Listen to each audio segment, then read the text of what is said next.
Step right up. Climb aboard. The caravan is waiting. The summer of 96. The summer of 1996 smelled like cut grass and hot asphalt, so thick you could taste it, like a blue raspberry little hug fruit barrel.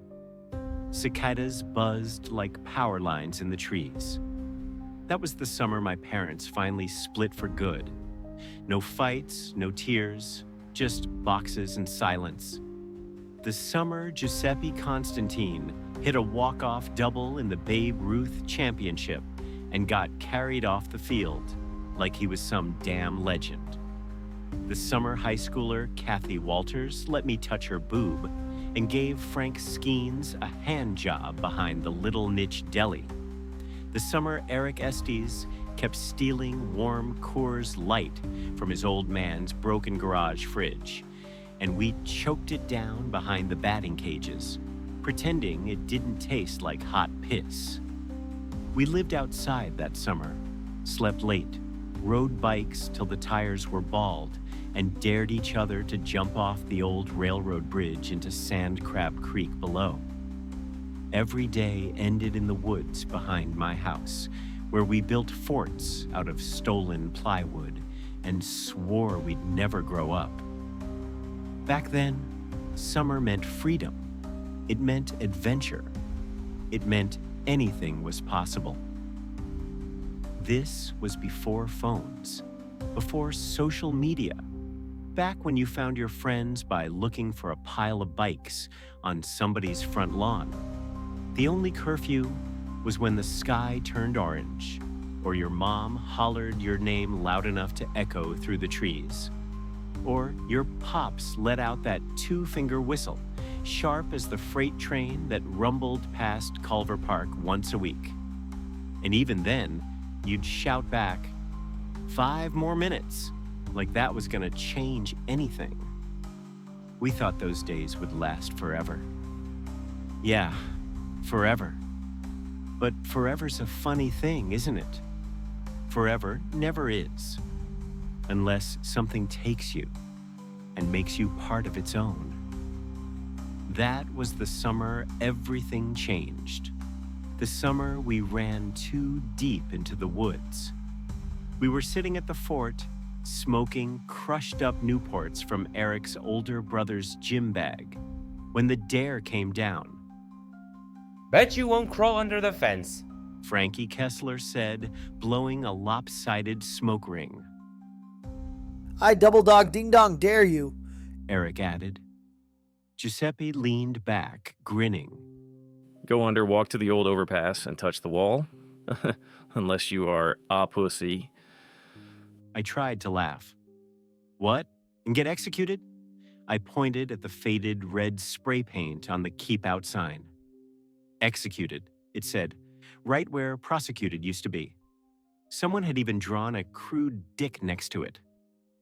That's just to scare off tweakers, Frank said. There's nothing back there. So I did it. When you're 13 and with the boys, you've got the courage of a martyr. And I'd rather be executed than called a pussy. I crawled under the rusted hole in the fence, heart jackhammering in my chest, and made my way toward the overpass. The world got quieter the closer I got. No birds, no wind. Just that electric buzz of cicadas, stretched too thin, like tape slowing down in a cassette deck. The overpass squatted like an open mouth, concrete stained black, roots growing through its teeth. But there was light inside, dim and wrong, like the flicker of a television in a dark room with no show playing. Go, pussy boy! Eric called, his voice cracking like a puppy yelping after you step on its tail. The others laughed, calling him Mickey Mouse. And while they were busy roasting him, I stepped in. And that's when I heard him. Don't stop now. You're already here. His voice was cracked leather and wet paper. I turned. He was sitting on an overturned milk crate in the middle of the tunnel, hunched under the dripping concrete like a man waiting for a train that would never come. His jacket was military, filthy camo faded to the color of dead moss. One sleeve was gone entirely, the other hung by threads and bore a patch I didn't recognize at the time. A black triangle with 3 stars above it, and the words, Camp Blackbriar, stitched in crooked thread. His face looked like it had been dragged through gravel. Creases, scabs, yellow stubble clinging to skin like rot. His eyes were wrong too. Not sick, not old, glowing almost, yellow like candlelight behind fogged glass. He grinned, and I saw one brown tooth. Well, shit, He muttered. Rudy said this might happen. Hell, we were more than briefed once. Fuck me. He reached into the breast pocket of his tattered jacket, just beneath a faded patch that read, Camp Blackbriar, stitched below a triangle and 3 stars. His fingers came out holding a crushed silver packet labeled Ember Lights, Ultra Slow Burn for Calming Hostile Fields. He slid one out with his teeth and struck a match on the concrete wall. The flame lit his face just long enough to show how wrecked it really was. Creases like a shattered map, skin paper thin and yellowed at the edges. He took a long drag, exhaled smoke that smelled faintly of licorice and machine oil. They warned us. Loops, echoes, mirrors. He laughed, dry, cracked, like paper tearing. Then he looked up at me, those candle yellow eyes narrowing. I blinked. What? He didn't answer, just looked past me, through me. They warned me, warned us about this. I took a step back. I'm not supposed to be here, I said. This was just a dare. Everything starts with a dare. He said, voice hollowing out. Then a deal. Then a name. What's your name? He tapped the side of his head as if knocking for ghosts. Don't matter anymore. He said, tapping the side of his skull. I'm the Watchman now. That's the name that stuck. He paused, grinning at the memory, just for a breath. Then it flickered out. Butchie came up with it. Said it sounded cooler than feeder class observer. Not sure the white coats were fond of it. Said it lacked formality. He let out a huff that might have been a laugh, or just another leak in his lungs. Didn't matter. Butchie's the one they lost in 73. Eyes bled like faucets. Couldn't forget fast enough. What is this place? He turned and gestured toward the wall, where the light came from. It wasn't a bulb. It wasn't fire. It was a hole. But not in the wall, in the world. A writhing, pulsing wound of black and static, as if someone had cut a slit in the fabric of reality and forgot to sew it back up. It's a portal. He said. A feeder wound. One of many. You're not supposed to be here, I said. Neither were the Egyptians. He said, eyes never leaving the portal. Neither were the Druids, but you build monuments around what you don't understand. You feed it, you worship it, and if you're smarter, you don't ask too many questions.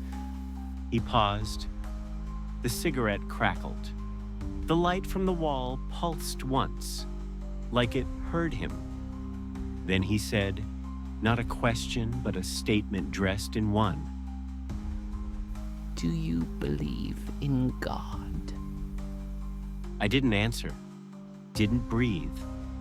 He looked at me then, really looked, and in his yellow eyes I saw something older than faith, older than fear, something watching through him. He smiled without warmth. Good. He doesn't believe in you either. Why are you here? He tapped his notebook, scribbled something down with a pencil no bigger than his finger. I remember, and I record. I write the stuff down so the wound doesn't swallow it whole. That's what the feeder does. I stared into the portal. Something twitched inside. I need to go, I whispered. You already did, He said. The air turned cold.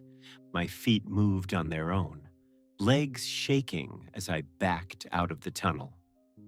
When I emerged, the sun hadn't moved. My friends were still smoking by the fort. What the hell, man? Frank called. You were only in there for like 10 seconds. That don't count. But it had felt like hours. I smiled, shaky, sweat dripping down my back. Scared you all, didn't I? Thought I got hurt or something? I forced a laugh. They laughed too. But that night, I dreamed of the notebook and the sound of the watchman's voice whispering from the mouth in the wall. Even when I held my daughter, I'd feel it, like a rope tugging at my spine, like I belonged somewhere else, somewhere older, hungrier. I fought it for years: marriage, kids, the house, the job. All of it just noise to drown out the scratching at the back of my skull. But it never stopped. And sometimes, when my son stared too long at the corner of the room or came in crying from a dream he couldn't explain, I wondered if it had started pulling him too. I'm 39 now, divorced, 2 kids. And last night, I dreamed about the notebook. I dreamed about Giuseppe's face, melting like wax under a sun that wasn't there. I dreamed of the mouth in the wall, twitching open like a wound learning how to speak. I dreamed of the watchman, hunched in flickering light, scratching my name into the pages, again and again, until the paper bled. I dreamed of my son standing at the foot of my bed, whispering in a voice that wasn't his. I dreamed of a staircase that led nowhere, but kept descending. Of radio static screaming coordinates I haven't heard since Blackbriar. Of a sky that cracked. And when I woke, the taste of cut grass was in my mouth, thick and bitter like something rotting, like grape soda left out too long in the summer sun. So I came back. The woods are smaller now, the trees brittle and gray. The clearing is just a patch of weeds and garbage. The fort is gone. So is the laughter. But the fence is still there. Same rust, same hole, like it never left. I crawl under. The overpass is barely a tunnel anymore, just a wound in the hillside, half swallowed by roots and rot. But the air is heavier. The light still glows. The portal still pulses. I step inside. You came back. A voice says. Knew you would. I look around, the worn fatigues, the slow-burning cigarette between his lips, the grin, One brown tooth and too many memories behind it. Only it's not the Watchman. It's me. Older, grinning. One brown tooth, same yellow eyes. They said this might happen. He mutters. Rudy warned me, warned us, but I didn't listen. He points at the portal. It wants a loop, an anchor, one version of you to feed it, another to remember. That's what the notebook's for, a menu, a map, a contract. I shake my head. But why me? Why any of us? He sighs and his face softens, just for a second. Because we were trained to follow orders. Because when the portal opened again, in 2006 you were there, in uniform, Camp Blackbriar. He gestures, and for a moment I see it.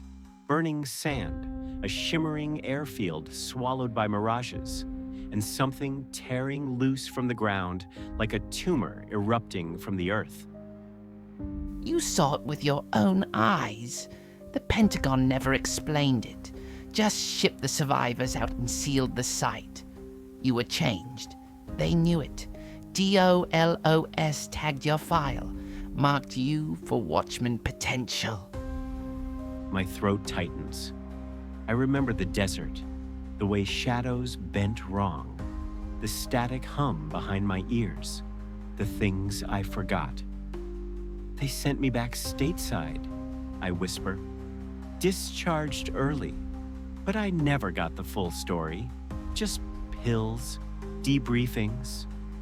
He nods slowly. That was them grooming you, breaking the mind just enough to make you malleable. The first Watchman they chose was Rudy. He lasted 40 years before the portal wore him down. When your name resurfaced, they knew you were already touched, already bleeding memories, the perfect feeder. What happens if it doesn't get fed? I ask. He pauses. The tunnel seems to shudder. Then the wound widens, reality cracks, memory collapses. The last time the portal went dry was 1918. Spanish flu, they called it. But that wasn't flu. That was a breach, a hunger backlash. The time before that, Tunguska, a pressure release, and that was just one portal. He takes a deep drag from the cigarette. The ember pulses like a tiny sun. There are many wounds, only a few still open. Most are sleeping, but they dream, and they do not like to starve. I stare into the mouth in the wall. What year is it in here? I ask. He chuckles. Doesn't work like that. But if you're asking how long it's been from this side, it's 2080. Time bends here, or maybe it just decays. I feel it now. The weight, the pull. He presses the notebook into my hands, and I feel it. My fingers start to move. I hear the pencil scratch. I begin to write.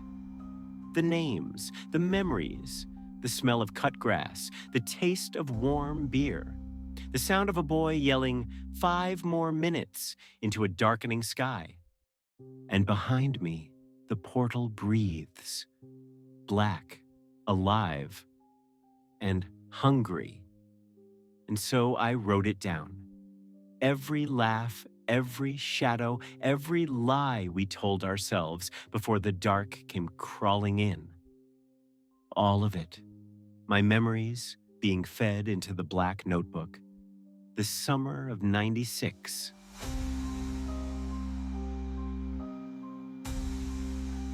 Thanks for watching. I hope you were scared to death. If your heart's still beating, like and share. And if you dare, subscribe for more delicious horror. We'll be waiting, right here in the dark.